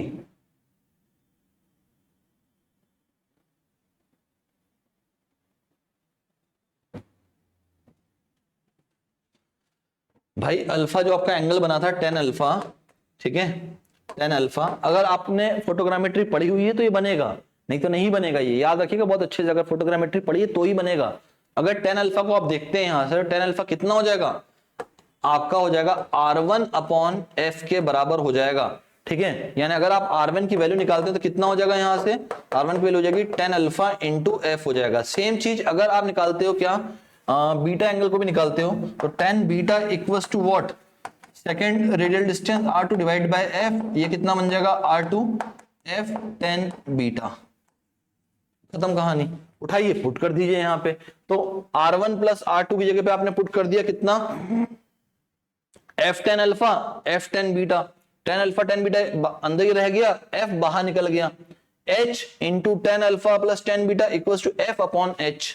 ठीक है, अब यहां पे जरा ध्यान से देखो, F अपॉन H, अगर आपने स्केल का फॉर्मूला पढ़ा हो, स्केल ऑफ फोटोग्राफ का फॉर्मूला कितना होता था भाई, focal length upon flying height, यही तो होता था। तो ये बन गया स्केल आपका। ठीक है, क्या फॉर्मूला बना, H 10 alpha 10 plus 10 beta into S, कौन सा ऑप्शन था मेरे ख्याल से भाई, H 10 alpha plus 10 beta upon S, option number C था। ठीक है, अच्छा क्वेश्चन था, अच्छा क्वेश्चन था, ये थोड़ा टाइम कंज्यूमिंग था, उम्मीद नहीं थी क्लास 2 में ऐसा क्वेश्चन पूछेगा। ठीक है, थोड़ा टाइम कंज्यूमिंग था, मैंने कहा था ना कुछ क्वेश्चन ऐसे जो बहुत ही ज्यादा क्रिटिकल दे दिए, जैसा कि ये क्वेश्चन था। ठीक है, थोड़ा क्रिटिकल था, अगर किसी को ये अल्फा बीटा को निकालते ही नहीं आया ना तो कहानी खत्म हो जाएगी। ठीक है, और डिटेल में समझना हो तो कमेंट करना, तो आपको इसका पूरा वीडियो भी बना के दे दूंगा आपको। ठीक है, next, pick up the correct statement from the following. अब भाई इसमें से हमें निकालना है करेक्ट स्टेटमेंट कौन से हैं, again from the field astronomy आ रहा है, ये फील्ड एस्ट्रोनॉमी जरा ध्यान समझिएगा। बोलता है difference between the longitude of the place is obtained. अब जब आप गूगल पे चेक करोगे ना इसके आंसर्स, तो डिफरेंट आंसर मिलेंगे, डिफरेंट आंसर्स। ठीक है, बट यहां पे क्या है समझना, the difference between the longitude of the places is obtained. अब भाई दो अलग अलग प्लेस है, उनके लॉन्गिट्यूड का डिफरेंस कैसे निकाला जाएगा वो दिखाया जा रहा है। ठीक है, आइए, बोलता है by subtracting their longitude if places are in the same hemisphere, मतलब दो जगह हैं और दोनों के दोनों सदर्न हेमिस्फीयर में हैं या नदर्न हेमिस्फीयर में हैं। ठीक है, उनके लॉन्गिट्यूड्स दिए हुए हैं आपको, उनके लॉन्गिट्यूड दिए हुए हैं। ठीक है, तो बोलता है अगर डिफरेंस बिटवीन द लॉन्गिट्यूड निकालना तो कैसे निकालेंगे, दोनों को सब्सट्रैक्ट करके, दोनों को सब्सट्रैक्ट करके, बिल्कुल सही है। अगर दोनों अपोजिट हेमिस्फीयर में हैं, भाई एक है सदर्न में और एक है नदर्न में, तब क्या करना पड़ेगा, दोनों को ऐड करना पड़ेगा, बिल्कुल करेक्ट है ये भी। ठीक है, next, by subtracting the sum of their longitude exceeding 180 degree from 360 if places are in different hemisphere। भाई जब आपने डिफरेंस निकाला और वो 180 से ज्यादा आ जाए तो भाई 180 तक का तो अलाउड है, उससे ज्यादा का अलाउड नहीं है, फिर 360 में से माइनस करके देखना पड़ता है हमको। ठीक है, तो ये स्टेटमेंट भी करेक्ट हो गया, मतलब ऑल दी अबव करेक्ट हो गए। इसका एग्जांपल देखो जरा, सामने देखो ध्यान से।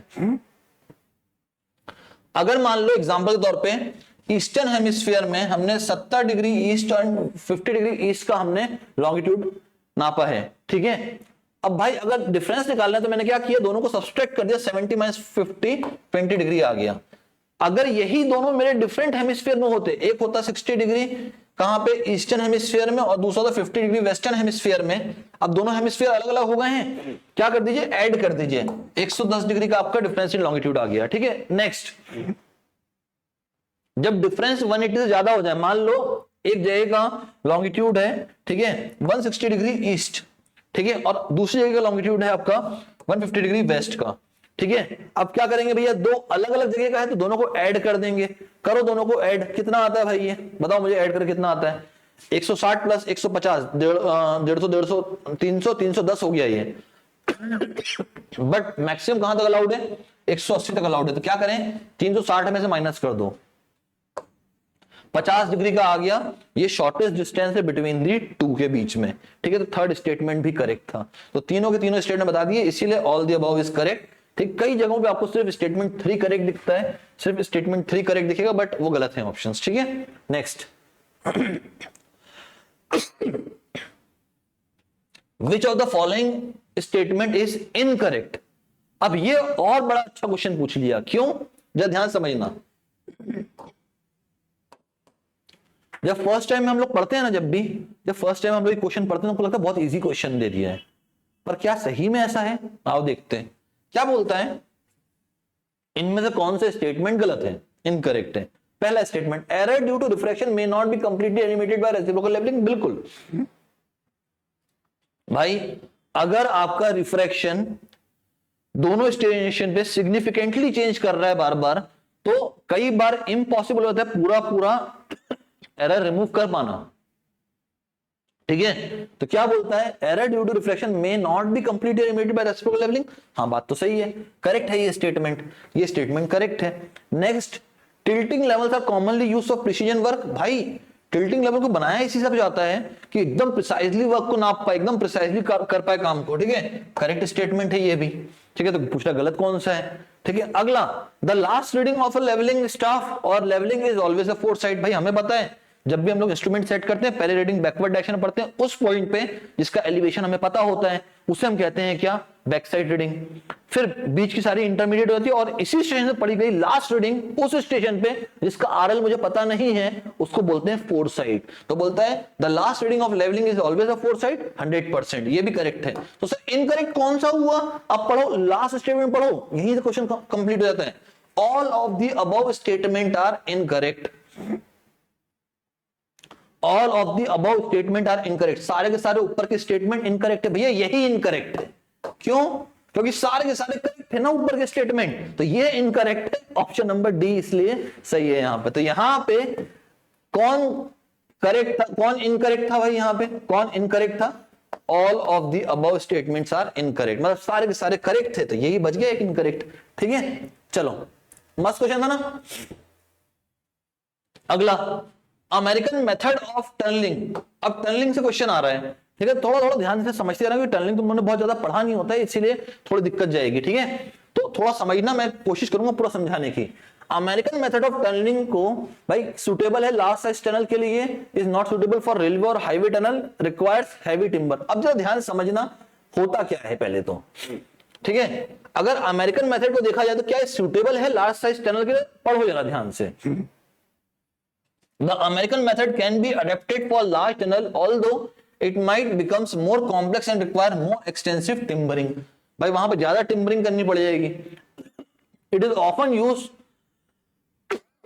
sorry students, it is often used for tunnels of moderate to large size in soft ground or unstable condition. So statement 1 can be considered correct. ठीक है, तो क्या हम लोग इसको मॉडरेट टू लार्ज साइज के लिए यूज करते हैं बिल्कुल यूज। तो ये करेक्ट हो गया पहला स्टेटमेंट, यानी स्टेटमेंट नंबर 1 हमारा करेक्ट है।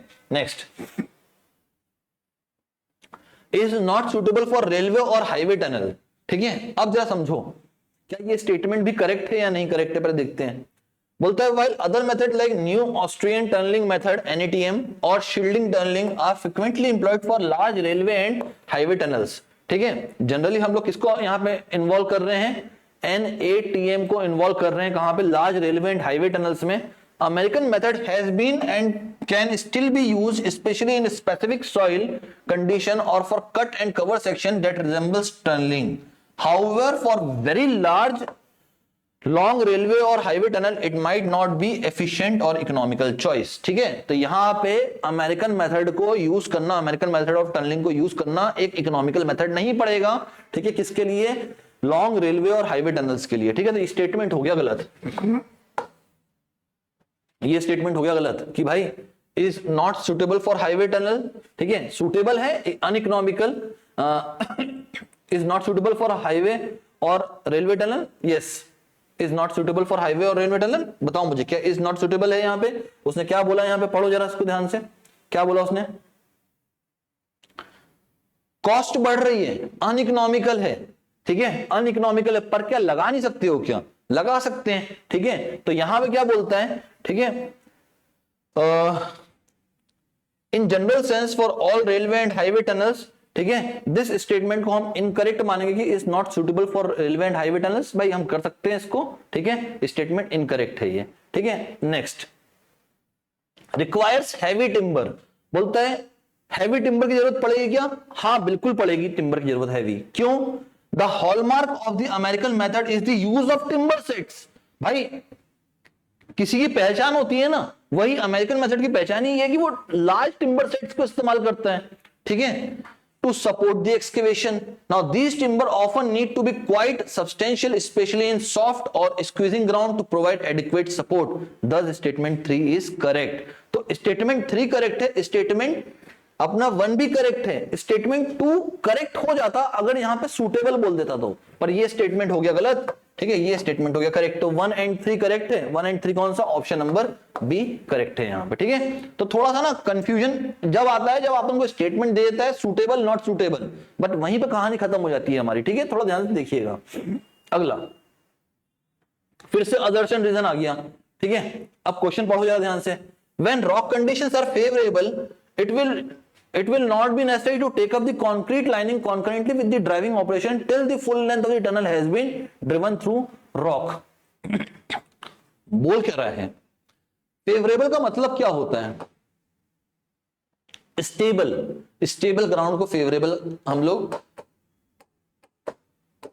स्टेबल रॉक, ठीक है, ये स्टेबल हमारा जो कॉन्फ़िगरेशन होगा सॉइल का या हमारे जो रॉक्स होंगे उनकी बात हो रही है, उसको इसने फेवरेबल बोला है यहाँ पे। अब मान लो मेरे पास ग्राउंड ही स्टेबल है या रॉक स्टेबल है, अब मुझे उसके अंदर टनलिंग करनी है, तो मुझे कंक्रीट लाइनिंग करने की जरूरत नहीं है, मैं पूरा एक्सकेवेशन एक साथ कर सकता हूं विदाउट कंक्रीट लाइनिंग, क्योंकि वो ऑलरेडी स्टेबलाइज्ड है ना, तो मुझे उसको अंदर सपोर्ट करने की जरूरत नहीं है, तो बिना कंक्रीट लाइनिंग के ही मैं उसका काम कर सकता हूं पूरा का पूरा एक्सकेवेशन का। तो क्या स्टेटमेंट करेक्ट है? 100% करेक्ट है। Next, a tunnel through rock hard और soft does not need any concrete lining, बिल्कुल गलत स्टेटमेंट है भाई। मैंने ये बोला अगर आपका फेवरेबल कंडीशन थी, आप टनल पूरा एक्सकेवेट कर लीजिए विदाउट कंक्रीट लाइनिंग, बाद में कंक्रीट लाइनिंग तो करनी पड़ेगी। बहुत सारे कारण है कंक्रीट लाइनिंग के, क्या क्या कारण है जरा समझो ध्यान से। यहां पे देखो, long term stability concrete lining से आएगी, वाटर प्रूफिंग कंक्रीट लाइनिंग से आएगी, स्मूथ सरफेस कंक्रीट लाइनिंग से आएगी, सपोर्ट इन वीकर सेक्शन भी कंक्रीट लाइनिंग से ही आएगी। तो कंक्रीट लाइनिंग तो करना मैंडेटरी है, कंक्रीट लाइनिंग तो करना मैंडेटरी है, ठीक है, ये हमारी चॉइस नहीं है, ये मैंडेटरी है। मतलब स्टेटमेंट 2 हो गया हमारा गलत, स्टेटमेंट 1 हो गया हमारा करेक्ट। असर्शन करेक्ट है, रीजन गलत है, ठीक है। A is true but R is false, option number C, ठीक है। Next, consider the following survey. हाँ भैया बताओ जरा जल्दी जल्दी से, तुम लोगों ने पढ़ा होगा, बहुत बार पढ़ाया जाता है ट्रैफिक इंजीनियरिंग में भी, सॉरी ट्रांसपोर्टेशन इंजीनियरिंग पूरा का पूरा पढ़ाया जाता है ये, ठीक है, कि जब हमको कोई भी अलाइनमेंट को फाइनलाइज करना पड़ता है तो कौन कौन से उसके लिए सर्वे करने पड़ते हैं अलाइनमेंट फाइनलाइजेशन से पहले। बताओ मुझे, पढ़ाया हुआ है तुमको मैंने, अलाइनमेंट फाइनलाइज कराने से पहले, ठीक है, कौन कौन से सर्वे करने पड़ते हैं, जल्दी से फटाफट से बताएंगे, जल्दी से ना बताइए बताइए फटाफट से।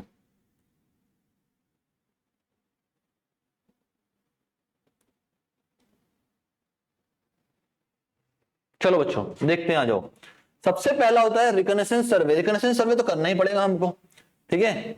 रिकनेसेंस सर्वे क्यों करना पड़ता है भाई? पहले तो जगह देख के आनी पड़ती है, भाई जगह है कैसी। ऐसे रफ एंड रैपिड सर्वे होता है, घूमते घामते गए, बोले आओ यार आज कुछ तूफानी करके आते हैं, थम्स अप ले गए, घूम घाम के आ गए एरिया में, बोले मस्त जगह थी, रोड बना सकते हैं, रिकनेसेंस सर्वे हो गया।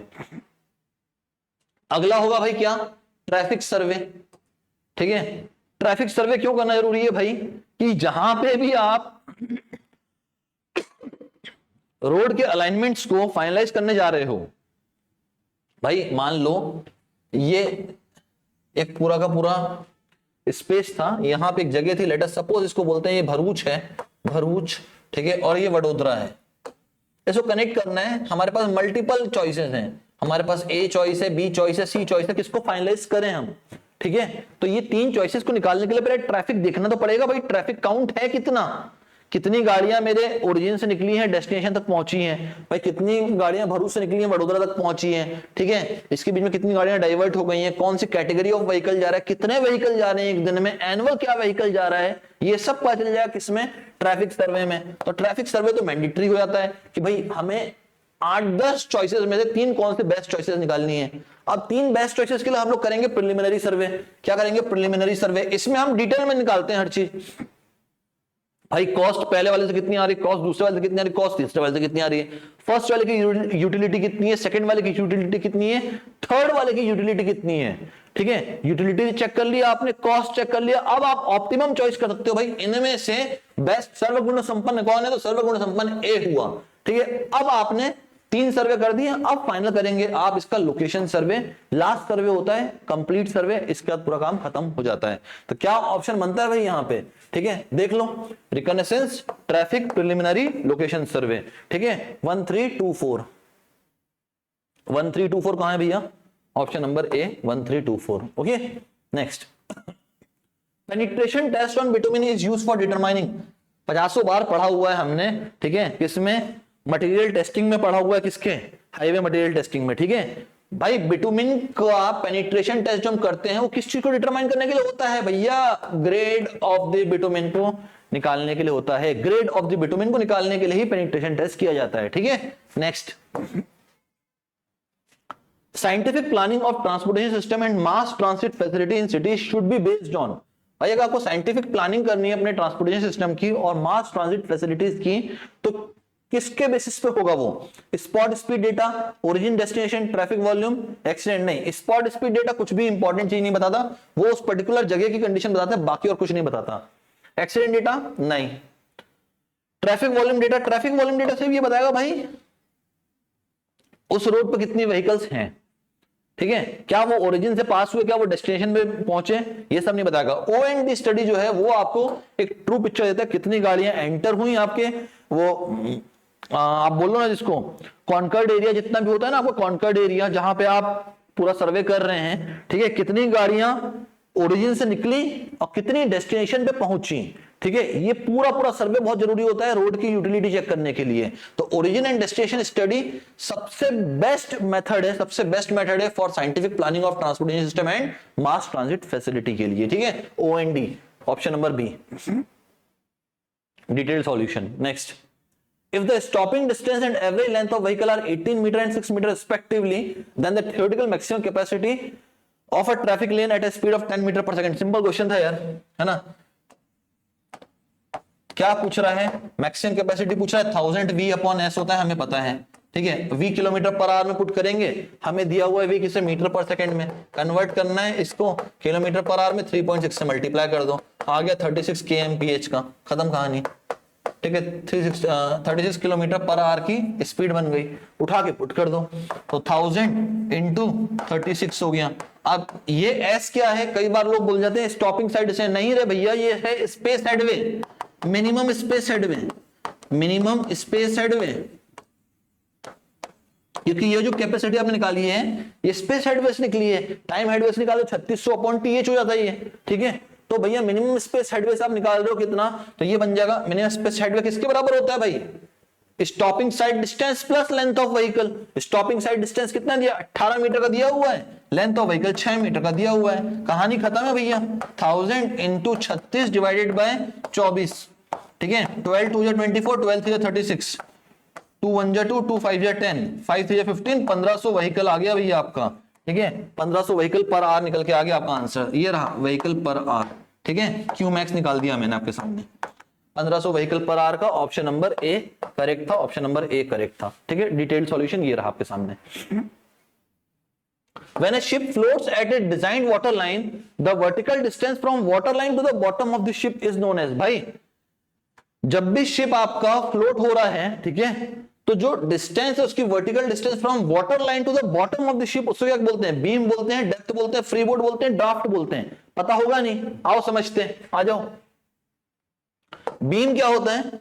जो वाइडेस्ट पॉइंट होगा ना पूरे शिप का आपके, ठीक है, उधर की जो विड्थ है उसको बोलते हैं बीम। तो ये हो गया फर्स्ट थिंग। सेकंड, डेप्थ क्या है? The vertical distance from the upper most deck, जो अपर मोस्ट डेक है वहां से लेके बॉटम ऑफ द हल तक, मतलब जो नीचे एकदम सबसे नीचे का पॉइंट होगा ना शिप का, वहां तक की डिस्टेंस को हम डेप्थ बोल जाते हैं, याद रखिएगा। ठीक है, फ्री बोर्ड क्या है? Vertical distance from water line to the main deck, जो मेन डेक था और जो वाटर लाइन थी उसके बीच की जो डिस्टेंस है उसको बोलते हैं फ्री बोर्ड। और ड्राफ्ट क्या है? ये जस्ट रिवर्स है फ्री बोर्ड का। वाटर लाइन से डीपेस्ट पॉइंट, डीपेस्ट पॉइंट कौन सा था? हल था हमारा। ठीक है, डीपेस्ट पॉइंट कहां था? हल तक था हमारा। ठीक है, तो the vertical distance between the water line and the deepest point of the ship hull is known as draught. और यही तो मांगा था उसने हमसे, the vertical distance from the water line to the bottom of the ship is known as what? Draught. Simple question. ठीक है, next डीडब्ल्यूटी पे क्वेश्चन आया था, अच्छा क्वेश्चन था ये। Dead weight tonnage of ship. अब भाई डेड वेट टनेज होता क्या है, पहले तो इसको समझो। ठीक है, कुछ चीजें हैं, एक डिस्प्लेसमेंट टनेज है और एक डेड वेट टनेज है। अब डेड वेट टनेज की मैं बात करूं ना, तो फ्यूल का वेट, ठीक है, कार्गो का वेट, जो सामान लेके जा रहे हैं, पैसेंजर्स का वेट, और जो भी सामान लेके जा रहे हैं ना, वो सारा वेट आता है डीडब्ल्यूटी में। ठीक है, किसमें? आपका डेड वेट टनेज में। डिस्प्लेसमेंट टनेज में क्या होता है? ये सारा लोड तो होगा ही होगा, यानी डेड वेट टनेज तो होगा ही होगा, साथ में self weight of the ship भी आ जाता है इसके अंदर। ठीक है, मतलब बड़ा कौन हुआ? तो डिस्प्लेसमेंट टनेज बड़ा हुआ। इसका सबसेट है कौन? Dead weight tonnage. इसका सबसेट है डेड वेट टनेज। ठीक है, क्योंकि अगर अपन देखें तो भाई, अगर मैं देखता हूं डिस्प्लेसमेंट टनेज को, तो ये क्या हो जाएगा? Dead weight tonnage plus self weight of the ship plus self weight of the ship, nearly इतना ही होता है। ठीक है, तो अब पढ़ते हैं। Varies with latitude and season. भाई डेड वेट टनेज, इसको क्या लेना देना लैटिट्यूड और सीजन से? भाई क्या गर्मी होगी तो मैं क्या कम सामान लेके जाऊंगा, ठंड में ज्यादा सामान लेके जाऊंगा कि शिप के अंदर? पागलों जैसी बात है ये तो। ठीक है, स्टेटमेंट ही गलत हो गया। ठीक है, कभी भी वही नहीं करते, तो डिपेंड करता है शिप पे, शिप की विड्थ कितनी है, शिप की लेंथ कितनी है, उसके ऊपर डिपेंडेंट होगा कौन? Dead weight tonnage. गलत statement. Is more than displacement tonnage, बिल्कुल गलत है भाई। मोर कौन होगा यहां पे? डिस्प्लेसमेंट टनेज ज्यादा होगा डेड वेट टनेज से, ये भी स्टेटमेंट गलत हो गया। ठीक है, is the difference between the displacement load and displacement light. Displacement load and displacement light का मतलब क्या होता है? जब शिप पूरा भरा हुआ था तो क्या लोड था? जब शिप पूरा खाली हो गया, सिर्फ सेल्फ वेट बचा, तो वो क्या था? तो भाई पूरे शिप का वेट अलॉन्ग विथ मटेरियल, यानी सेल्फ वेट प्लस डीडब्ल्यूटी। ठीक है, माइनस करना है क्या? जब शिप पूरा खाली है ना, सेल्फ वेट को माइनस करना, तो क्या बच गया? डीडब्ल्यूटी बच गया। ठीक है, तो वही तो बोल रहा है, dead weight tonnage of a ship is the difference between displacement load and the displacement light. Correct statement, correct. ठीक है, तो सेकंड, फर्स्ट गलत, सेकंड गलत, थर्ड करेक्ट है, ओनली थर्ड इज करेक्ट है यहां पे। ठीक है, next. By increasing the rise of lock gates. भाई हाइट ऑफ लॉक गेट्स आप बढ़ा रहे हैं, उससे क्या फर्क पड़ेगा? The length of lock gate will increase, बिल्कुल भी नहीं, हाइट का लेंथ से कोई लेना देना ही नहीं है, गलत हो गया। Transverse stress due to water pressure on the gate will increase, बिल्कुल। भाई आपको पता है जो वाटर प्रेशर होता है, वाटर प्रेशर होता है, ठीक है, जैसे जैसे डेप्थ बढ़ती जाएगी वाटर प्रेशर बढ़ता जाता है, आपने पढ़ा हुआ है ये। तो अगर आपका height of the lock gate बढ़ रहा है, वाटर प्रेशर बढ़ेगा, करेक्ट स्टेटमेंट है। ठीक है, compressive force on the gate will increase, yes, compressive force on the gate भी इंक्रीज होगा। अब 2 और 3 है, 2 और 3 दिया ही नहीं है, तो इसमें से मोर प्रिसाइज कौन सा? भाई कंप्रेसिव फोर्स भी आएगा कहां से? वाटर प्रेशर से ही आएगा, तो स्टेटमेंट 2 ही सिर्फ करेक्ट दिखता है फिर। ठीक है, तो ओनली 2 इज करेक्ट। याद रखिएगा, इंपॉर्टेंट क्वेश्चन है ये सारे के सारे। To cope up high temperature of 196 degree Celsius the taxiway and aprons are constructed with. भाई 196 डिग्री सेल्सियस पे आप एप्रॉन और टैक्सीवे बनाने जा रहे हैं। 196 समझो कितना होता है। क्या बिटुमिन से कभी भी पॉसिबल है क्या? बिल्कुल पॉसिबल नहीं। अस्फाल्टिक कंक्रीट से बनाना मत, मेल्ट हो जाएगा। रबराइज टार कंक्रीट से बनाना मत, ये भी मेल्ट हो जाएगा। प्लेन कंक्रीट ऐसा होता है जो झेल सकता है किसको? हाई टेम्परेचर्स को। ठीक है, प्लेन कंक्रीट का बनाना पड़ेगा, प्लेन कंक्रीट का ही बनेगा यहां पे, option number C. Next, which of the following is a critical parameter to control the cracking in the flexible payment? भाई क्रैकिंग को हमें कंट्रोल करना है फ्लेक्सिबल पेमेंट में, क्या होना चाहिए बताइए मुझे। भाई क्रैकिंग जो होता है वो मेनली किसकी वजह से होता है? जो भी वर्टिकल स्ट्रेस एंड स्ट्रेन आ रहे हैं किसके ऊपर? Top of the subgrade? नहीं नहीं नहीं, बिल्कुल भी नहीं, टॉप ऑफ द सबग्रेड पे तो बिल्कुल नहीं होते। कहां होंगे भैया बताना जरा। Bottom of the bituminous layer, बताओ मुझे, बताओ कहां पे होगा ये भाई। अगर मुझे क्रैकिंग को कंट्रोल करना है फ्लेक्सिबल पेवमेंट में, तो क्रिटिकल पैरामीटर कौन सा है? 4 पैरामीटर दिए हैं आपके सामने, बताइए मुझे चारों में से कौन सा सबसे क्रिटिकल पैरामीटर है, जल्दी से बताइए भैया, कितना होगा भैया इसका आंसर, जल्दी से।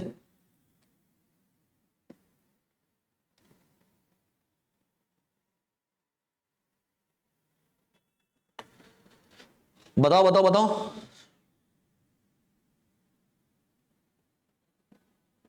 देखो, जब टेंसाइल स्ट्रेस एंड स्ट्रेन कहां पे, bottom of the bituminous layer में बहुत ज्यादा बढ़ जाते हैं ना, ड्यू टू ट्रैफिक लोडिंग, उसी कारण क्रैकिंग आती है। किसकी वजह से? टेंसाइल स्ट्रेस एंड स्ट्रेन के कारण। कहां पे?